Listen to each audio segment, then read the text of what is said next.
the more the muscle will want to get back there, right? You know what? And it's just a matter of time. If you have all day, 20 seconds here, 20 seconds, I tell guys, you're watching TV, do it every commercial.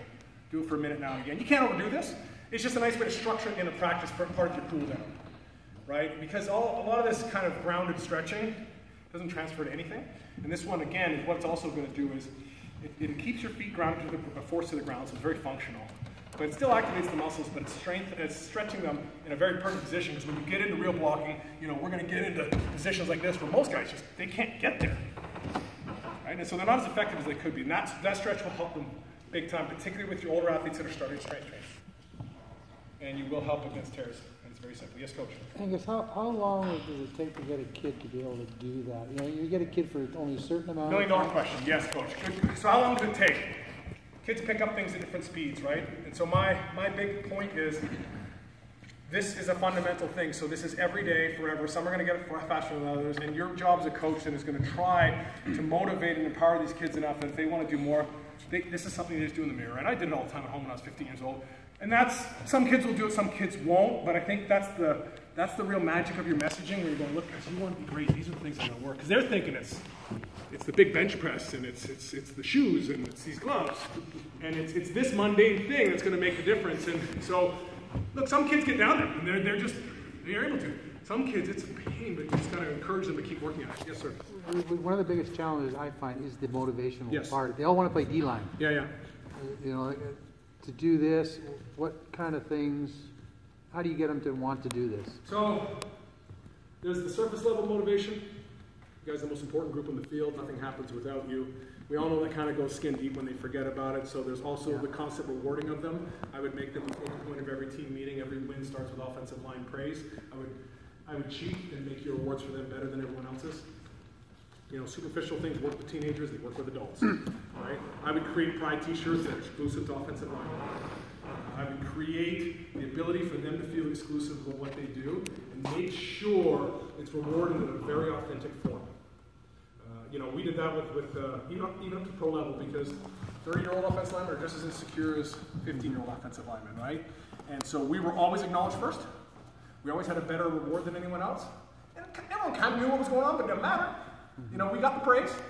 And, you know, you need to deal with your captains on your team, your mature kids, and make sure that they are internally praising the linemen. And I would do that. I would bring your mature captains in and make sure, guys, listen, we make sure these guys get the first thanks for the touchdown and whatnot. And they don't know what else needs to know, but as we all would agree, that's very powerful stuff, right? When you get the peer adulation, and I think as a coach, you can do that. You choose your kind of mature kids and make sure, listen, guys, we both know if they're not motivated to block, we're not winning, you're not getting anything. So let's make sure that they know, because I can do it from me, but they need to hear from you guys that on a peer-to-peer, they matter big time. Right? So little adulation, little applause.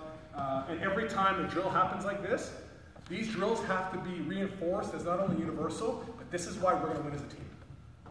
Right here is why we will win as a team. We're going to win a championship because you guys have mastered this. Right? And that's just the coach of motivation. And it's not a perfect art form, right? But, you know, you have to glamorize the boring. 15, 14, 15-year-olds, they're impressionable. Right? And that's going to be up to you to find the way to glamorize this and reinforce this is why we're going to win a ring this year. Right here. Right here. And that has to be consistent and constant. Okay? And every time they do well, we know the way it works. That means vocal praise in practice right there. That boy needs to be patted on the butt and reminded. That is fantastic. Right? Any sliver of improvement, let them know. Let them know. And because they need to be reminded that they're going to be great because of this. And we need you to be great so we can win this. So when we win this, we know it's because you did this. And that's a kid, you know, you're not going to win them all, but that to me is the safest, surefire way to do everything you can to make them believe how valuable they are and how great they are doing what they're doing. Without just saying, you know, do this, do that, because it sucks.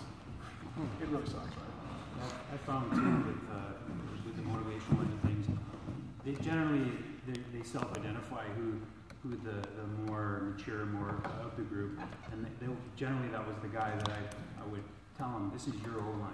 You do what you need to do to get this O-line motivated and structured, and it was effective. Yeah. Well, I couldn't agree more. As coaches, you want to do so much. The peer reinforcement is the strongest. And so I don't know if you can do this at a high school level. I don't know how much communication you have with your kids. But as we got older, we started this kind of captain's council where you had 2 or 3 kids that were pretty mature in your team. And you know, you spoke to them a little bit more openly about what we need to do as a culture. And 15-year-old, nothing's stronger than saying, I need your guys' help. You come to the coach and say, look guys, this is your team. Remember, I'm coach, but we need your help. And you know, we got to make sure these guys are really made aware of how great they're doing. This sounds silly. I would get away from the old world hogs and all this nonsense labeling of linemen. I think it's derogatory, and I think, again, it puts them to labeling themselves that there's a bunch of fat kids, right? Because we're all pretty sure that linemen are the marginalized kids in our society right now, right? These are kids that are probably overweight, they probably aren't playing many other sports, and they're probably teetering on self-esteem issues where they might just want to hide and play video games. So it's going to be very important how we label them.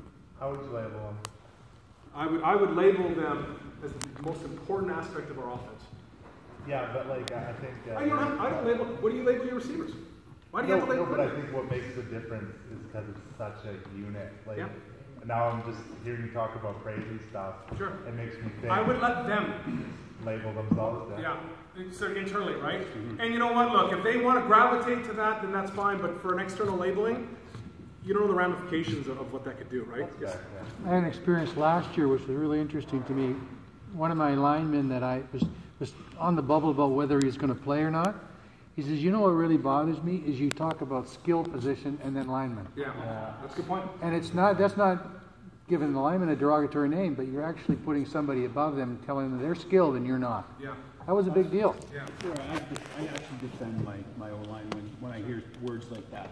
You know, when somebody says the parent group is an elite group or they're skilled or special. Which is hilarious because if you want to break down technically the phrasing, a lineman is the most skilled position in terms of skill. Yeah, and that's what I emphasize. If we're talking behind closed doors right here, there's your athletes that are fast and run. Here's your skill. Right, here's your skill. And that's why, again, it's got to be praised that you are mastering skill here. Where you know, you don't want to get too deep into how that's going to ramify the rest of your life, that this guy was lucky as fast, it doesn't mean anything when we're done. You guys are learning how to hone in a skill and be disciplined, but call them skill positions. I'd let them come up with their own labeling, but I would hate the external labeling. You know, you're the hogs, pancakes, eat as much as you can. Like it's really sad that we're still in these archaic, those are the big fat boys. Yeah. Right? These are skilled athletes that, again, any skill can be improved with practice, so these people have made a decision to improve what they're going to do, and that's why we're going to win. That is very powerful to do. Yes, sir, you had a question? Yeah, well, I'll just add to that. And we actually usually refer to our linemen, like, everyone glamorizes the receivers and running backs. It's all the points, line